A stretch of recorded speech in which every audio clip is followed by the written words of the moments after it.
بسم الله الرحمن الرحیم. قدرمندو لیدونکو او اوریدونکو او ګرانو هیوادوالو، سلامونه او احترامات مې ومنئ. نن 10 د جولای کال 2015 چې د چهارشنبې ورځ سره سمون خوري، ستاسو خدمت کې حاضر یم.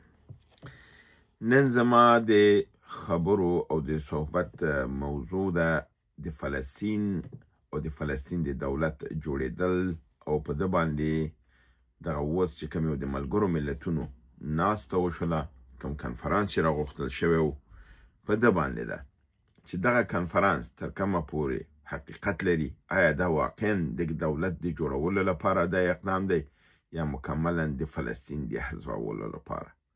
نو زه به خپل نظر وړاندې کوم. زه اکثرا چې نظر وړاندې کوم، چون نظر زما دومره دغه نه خطرناکي، نو دا دعا کوم چې خدایه کوم شی چې زه وایم دا درست ثابت نشي. خدای دې وکړي چې د فلسطین حکومت او دولت جوړ شي، فلسطین خلکو ته آرامي او ازادي ورکړل شي. دا زموږ دعا ده او دا زموږ هیله او غوښتنه هم ده. دا چې د صحنې ته ګورو، تاریخ ته ګورو، واقعاتو ته ګورو، د هغې په رڼا کې چې کوم شی زه ګورم او تشریح کوم، هغه څه چې ویل کېږي هغه ماته نه ښکاري چې په صفحه د عمل کې پیاده شي. د ده لپاره زما دغه دومره یعنی نیکخیالي ورته نشته دی. د فلسطین په د دولت د رسمیت پیژندنې په هکله خو تیرو 80 کالو نه هڅې روانې دي چې په د فلسطین او د اسرائیل د دواړو څنګ تر څنګ دوه داسې دولته جوړ شي چې وشي کولی سره په برابرۍ کې ژوند وکړي. په اوایلو کې چې کله دغه جوړ شو، اسرائیل جوړ شو، نو عربو نه غوښتل چې دا من حیث یو دولت ومني او هلته دته یو حیثیت قایل شي. نو همدا علت و چې ټول عرب په هغه وخت کې مصر، اردن، لبنان، عربستان سعودي، عراق، سوریه، ترکیه، ټول اسلامي نړۍ خلاف وو او په یو آواز وو. ورو په مرور د زمان سره دغه آواز په حساب ډب کړلی شو او هغه خپل وزن و دغه د لاسه ورکړه، ځکه چې عربي نړۍ مشران چې ټول شاهي کورنۍ وې، دا د غربي دغه استعمار لاندې لاړلې، د اسرائیل تر تاثیر لاندې لاړلې او د فلسطین هغه ملاتړ چې لازم و هغه ونه شو. په اصل کې د فلسطین د قضیه دغه اوس چې کوم کنفرانس فرانسې راغوښتی دی او انګلیس دغه حمایت کوي، په د انګلستان په پارلمان کې 220 تن اعضاو د دغه کړی دی چې باید د فلسطین دولت په رسمیت وپېژندل شي. په تاریخي لحاظ سره د فلسطین د خلکو د اسلامي نړۍ مجرمین چې دي همدغه دوه مملکته دي، یعنی انګلیس او فرانسه. ځکه چې په کال 1914 کې یعنی د مۍ میاشت وه چې دوه نظامی جاسوسان د فرانسې او انګلیس په نامه د جان پیکاک او فرانسوا دا سره کېناستل او داسې یو طرحې سره جوړه کړله چې باید د ترکیې عثمانیه ختمه شي او د دې په نتیجه کې دا اسلامي خاورې چې دي دا زموږ په منځ کې تقسیم شي او فلسطین چې دی دا د یهودو لپاره د دوی یو کور جوړ کړلی شي. دغه پیشنهاد فرانسې رئیس جمهور ته او پارلمان ته وړاندې شو او د انګلستان او دواړو پاس که او د په نتیجه کې د دانفور یو قرارداد چې 1913 کې امضا شو، په 1913 کې د اول نړیوال جنګ نه پس دا پیاده شو او په 1923 کې په کامله توګه کله چې ترک عثماني د منځه لاړه، نو کمال اتاتورک قدرت ته ورسېده، نو دی دا خاوره تقسیم کړله او په 1948 کې دوی دغه جوړ که اسرائیل جوړ که. په ټول دغه وخت کې د 1913 نه تر 1948 پورې یعنی 10 کالو کې دوی د نړۍ د مختلفو ځایونو نه چې روسیه وه، پولنډ و، هالنډ و، جرمني و، فرانسه وه او د نورو ملکونو نه اسرائیلیان راټول کړل او د فلسطین په ځمکو کې ورته کورونه واخیستل، ځمکې یې واخیستلې، دوی د آبادکاري شروع کړله تر څو چې دوی هلته میشت شي او په 1948 کې بالاخره دوی دا مملکت جوړ کړ. د ده په مقابل کې 1948 کې عربي نړۍ وجنګېدله. پس له هغې نه یو بل جنګ هم وشو. بیا 1980 کې هغه لوی جنګ چې 6 ورځنی و چې په هغې کې اسلامي نړۍ عربي مملکتونه متحد شول او د غربي دغې مقابل کې ودرېدل چې هغې په نتیجه کې غربي نړۍ مجبوره شوله چې اسرائیل باندې فشار راوړه چې کومې ځمکې یې نیولې وې صحرای سینا دا خوشي کړي او بیرته هلته په حساب عربان هغه پټرول چې بند کړي هغه آزاد کړلی شي. او د همدغې په نتیجه کې ګولان هایټس د سوریې خاوره اسرائیلیانو ونیوله، تر نن یې ونه کړه چې نن هغه د خپل په خاوره کې ضم کړله. او یو قرارداد په شورای امنیت کې پاس شو په نامه د قرارداد 242 چې په دې قرارداد کې دا ژمنه وشوه چې د دوو ملکونو دوو دولتونو چې د اسرائیل او د فلسطین څنګ تر څنګه باید جوړ کړلی شي.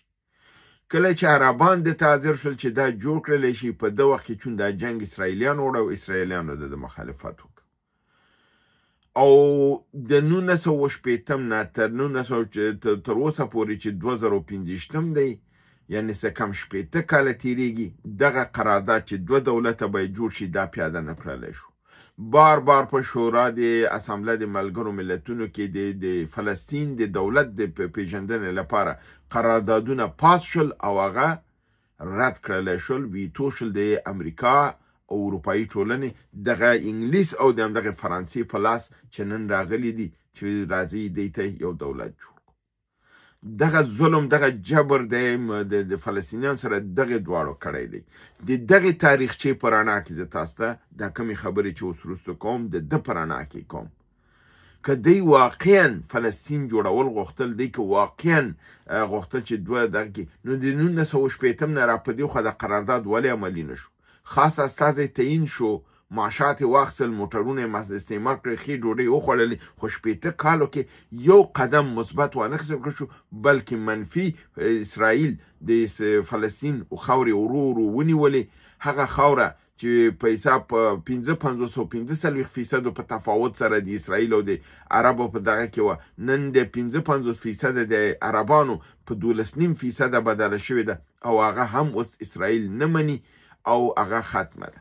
خپله د ملګرو ملتونو مشر انتوني ګوتریش وایي چې په دا کم رقم سره چې ښارګوټي لګیا دي جوړیږي د اسرائیلو د خوا نه د ده کې د دوه دولتونو د جوړېدو امکانات نه ښکاري، ځکه چې اسرائیل هغه سیمې چې مربوط دي فلسطینیانو دي هلته هم ښارګوټی جوړ کړی دی، هلته هم اسرائیلیان یهودان راوځي، نو هلته څنګه عربان کولی شي خپل دولت جوړ کړي؟ نو هغه وایي چې د ده امکانات کم ښکاري. یعنې دا په خپله مظاهرۍ چې دا یو دروغه لوبه ده. ګوتریش دا هم وایي چې تنها په کنفرانسونو او دیپلوماتیکو دغو نه کېږي، عملي اقداماتو ته ضرورت دی. عملي اقدامات څه شی دي؟ پروسه کال په شورا د اسامبله د ملګرو ملتونو کې 142 او بعضې راپورونو پاس 143 ممالکو د 103 ممالکو نه فلسطین خاوره یعنې وپېژندله او ویې ویلې چې ده ته باید رسمیت پیژندنه ورکړل شي، په حیث د دولت ملګرو ملتونو کې شامل شي. مګر هم دغه خبره چې کله شورای امنیت ته لاړله امریکې دا ویتو کړله او د منځه یې ویوړله، ختمه یې کړله. نو په دې اساس باندې دا موږ ویلی شو چې دغه کنفرانس هم دی که د نتیجه هر څه راوځي چې کله شورای امنیت ته لاړ شي هلته باید دا پاس شي، هلته امریکا په یو دغې سره ویتو کوي او ختموي یې، دغه ټوله خواري اوبه وړي. بله خبره دا ده چې وزیر د خارجه د سعودي چې د کنفرانس کې دویم د دې کنفرانس وایاندو، اول فرانسه او دویم دی دا دغه وکړه چې دا پروژه یا دا کار چې دوی شروع کړی دې باندې به 15 میاشتو کې عمل کیږي. په 15 میاشتو کې اسرائیل په دې فکر کې دی چې ټول عربان به د دې سیمې نه وباسي. پرون نتنیاهو خپل خبرو کې دا وویلې چې دی اراده لري چې ورو ورو غزې باندې دغه کې غزه ټوله ونیسي او حماس کاملا ختم کی. او تاسو په برنامو کې مسعودي ویلي دي چې د استخباراتو رئیس دا خبره وکړه چې دوی د ایتوپیا سره، دوی د لیبیا سره او د اندونیزیا سره خبرې کړې دي چې دا کسان باید منتقل شي آلته. نو دا خاوره ځان ته خالي کړي. هغې اصلا معتقد نه دي. د همدې لپاره امریکا او اسرائیل د دې کنفرانس بایکاټ وکړ. د همدې لپاره امریکا په اروپایي ټولنو فشار راوړی چې تاسو به دې کنفرانس ته نه ځئ. که ځئ زما عکس العمل سره به مخ کېږئ. یعنې بعضې چې نه دي راغلي هغه علت یې همدا دی چې فشار یې راوړی دی. او د فرانسې او د انګلیس لوبه زه منافقانه لوبه ګڼم. هغه په کوم دلیل؟ په دغې دلیل چې دې کنفرانس 3 موخې ځان ته تعین کړي دي. اوله موخه دا ده چې په دې اوسني فلسطیني ادارې چې محمود عباس مشر دی د دې د حکومت د تشکیلاتو کاملا اصلاحات. دا یو کاملا مزدوره غلامه خرڅه شوې اداره ده د محمود عباس. دی پوهېږي دی د خپل د مصارف د اسرائیل نه اخلي، د خپل مصارف د امریکې نه اخلي. دا دوه مملکت چې خلاف د فلسطین او د فلسطینیانو دي. دغه محمود عباس ته مصارف دغه دواړه ورکوي، اسرائیل او امریکا ورکوي. نو د څنګه داسې یو غلامه اداره چې کاملا تسلیمه ده په دغه 13 میاشتو کې جنګونو کې چې د غزې خلک تباه شول، د محمود عباس څه وکړل؟ دغه محمود عباس اوس هم دوی نه مني. دوی وایي چې نه باید د دنم اصلاح شي، یعنی کاملا باید ختم شي. یو دویم دغه ایښی دی چې حماس باید کاملا په نامه د حماس کوم حرکت باید په دې سیمه کې نه اوسي. که ته 2 سټیټه جوړی او ته فرضاً دلته امن غواړې او صلح راوړې، نو ته خو باید د دې خلکو چې څوک استازي، ځکه د غزې خلکو حماس سره رایه ورکړې وه، د رایې په اساس باندې اسماعیل هانیه صدر اعظم شوی و.